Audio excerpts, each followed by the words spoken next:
We're in Paris, and I'm at the Sandbox office with Sebastien. Sebastian, how is this week going for you? We're doing great, actually. Like it's Wednesday already, and we're at half of the week. A lot of things have been ongoing. We've been hosting side events at our office. I spoke on the Tuesday at the opening of the conference. I can feel a lot of great energy, a lot of people attending. The booths are full, so I kind of feel like Web3 is still on fire here in Paris, and a lot of people are interested to meet, to learn, to build in the space still. Did you feel like a shift in energy recently as the new year started?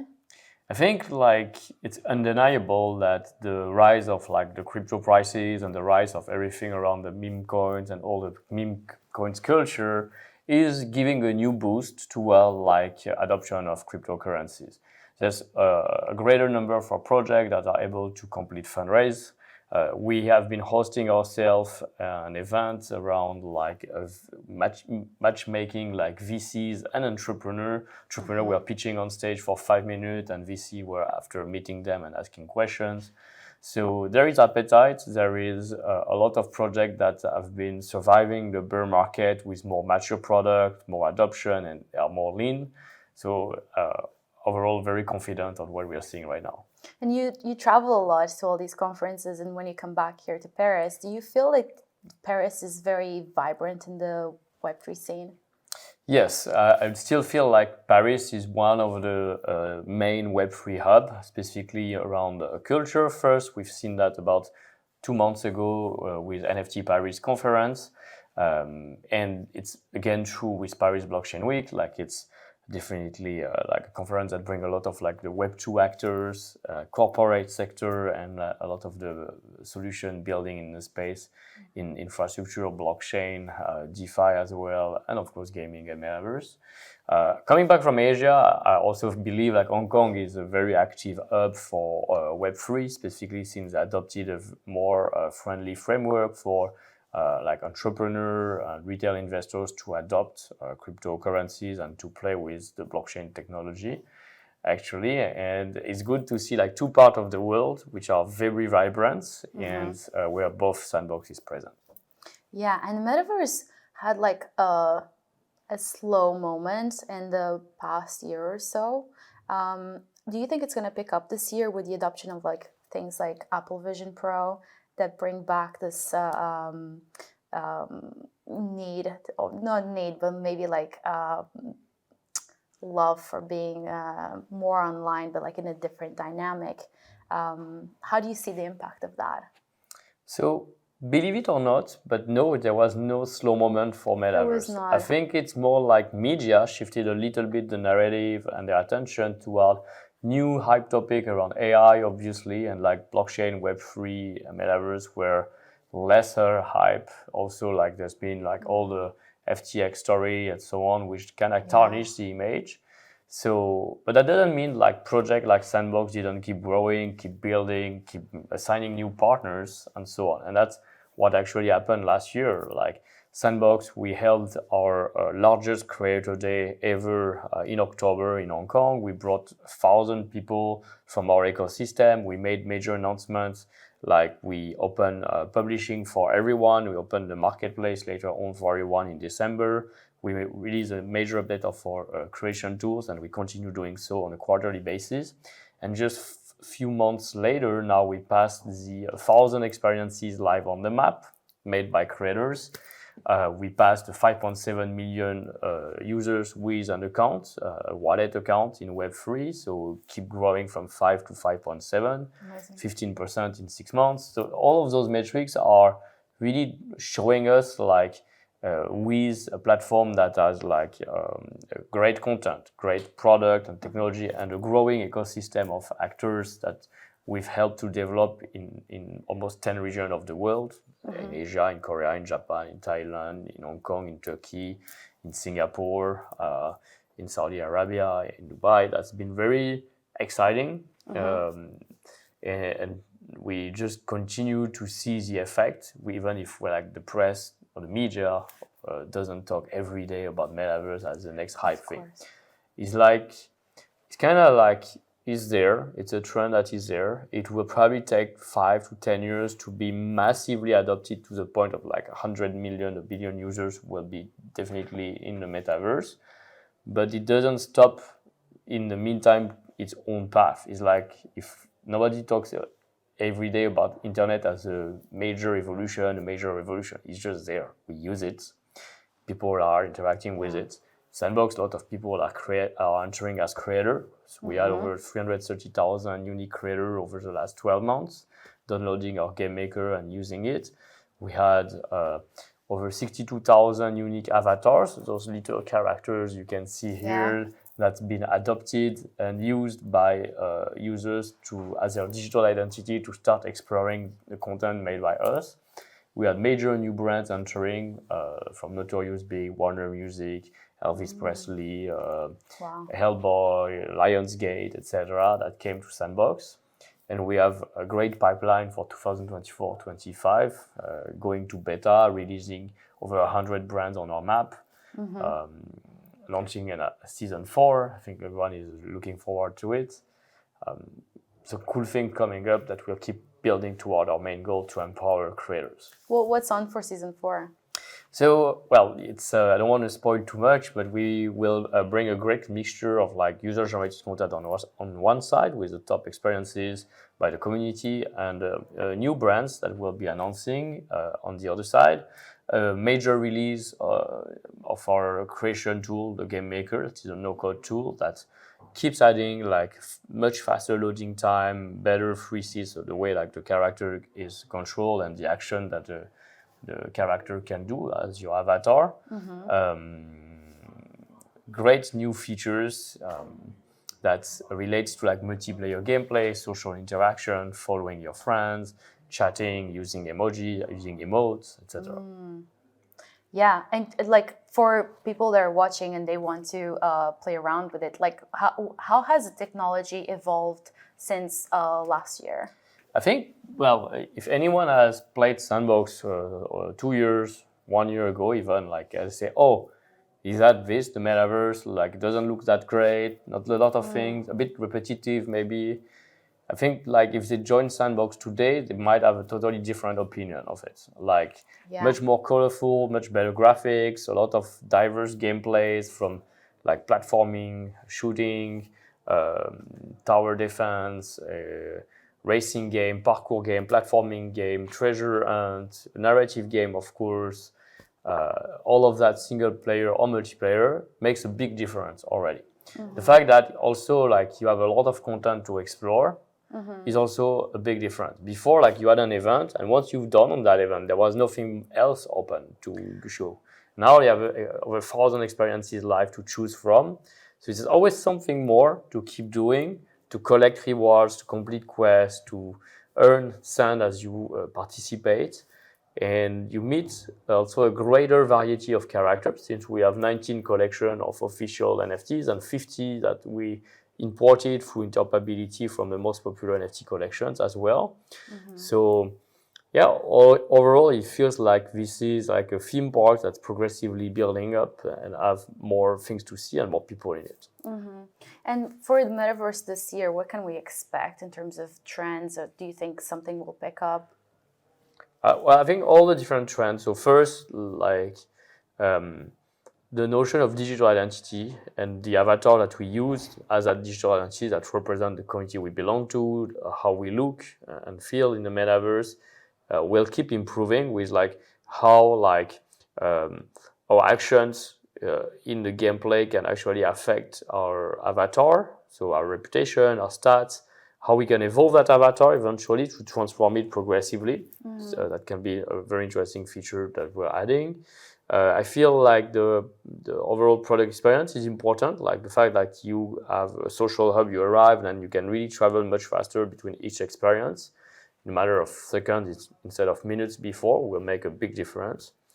Again, like the better graphic, the better diversity of gameplay is important for driving retention, for making people stay longer and come back as well. And Well, Sandbox is not yet on mobile. It runs on PC and Mac now.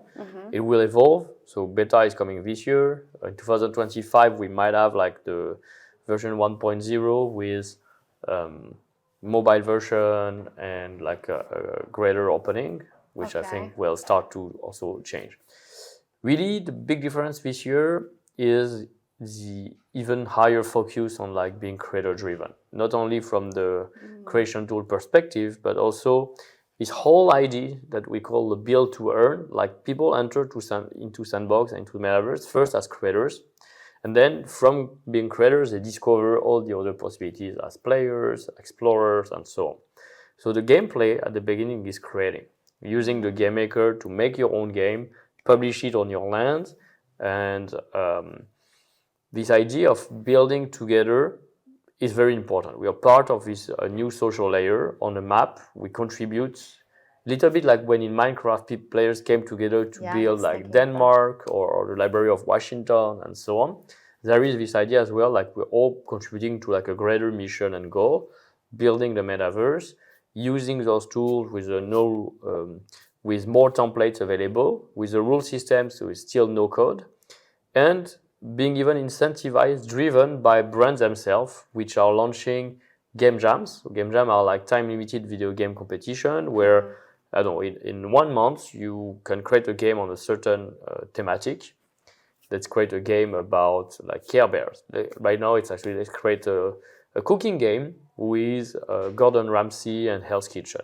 The best game actually win land for free, win sand price as reward, and get featured on the land from the brand itself. So kind of like the grail of like being recognized by the brand as you've done an amazing job, even if it's fan content. We consider it's almost like official, and we host it on our own land to give it maximum visibility to all our audience.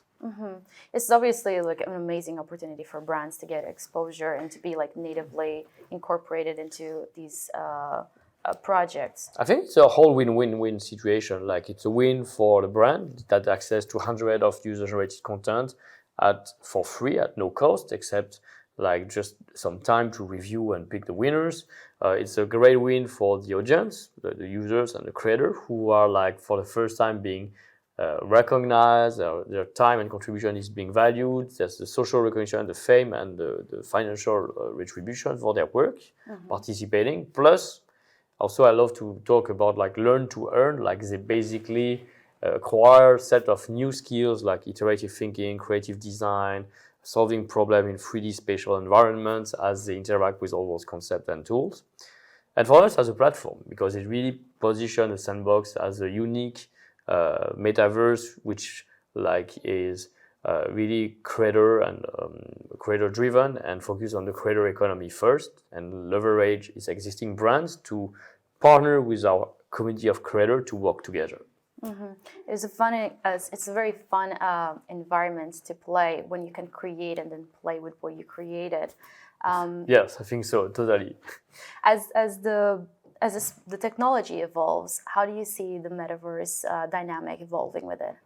I think like it's going to be eventually like into the faster loading time, more seamless access and switch and transition between those experiences. Maybe slightly improved graphics as well, even though like we've all seen that graphics are not necessarily the most important part for the fun. As long as you have like a strong brand identity like Sandbox using voxels, everybody now can recognize that this is Sandbox and not Minecraft and not Roblox and not Fortnite. So we can establish our own brands.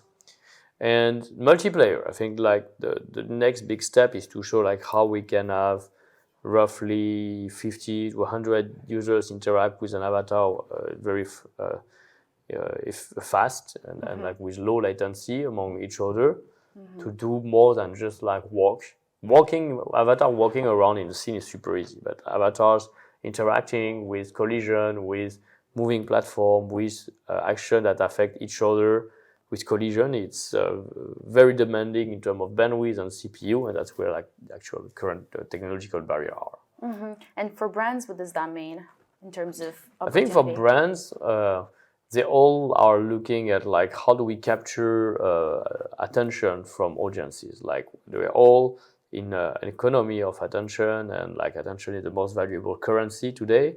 They try to achieve capturing that by generating buzz, by creating content on social media, but the average attention span on those platforms is like what, 10 seconds, 15 seconds at most.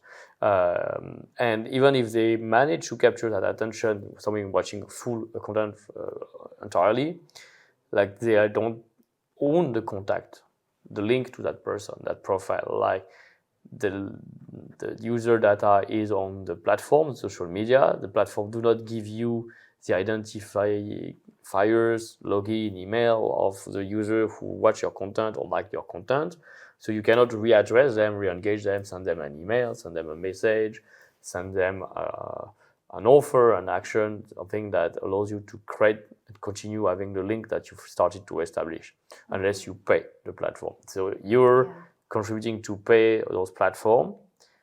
So you're contributing to grow those platforms by growing your own page to have more and more millions of followers. And ultimately, how many can you actually reach without spending money? The answer is definitely zero, which is like a terrible situation when you think about it, like, and prove like we have totally lost control of our data toward those giant platforms. And so Web3 is really a big solution to that problem, because like users are in control of their data through their wallet. They can connect across the different applications, and that data is passed over. I mean, it's not technically, it's not passed over. It's always on the blockchain. So the wallet acts as a link, so the service can see the data on the blockchain and can then build up that the value that data represent by giving new digital assets, new NFTs, targeting users based on the digital asset that they own on their wallet, and effectively rewarding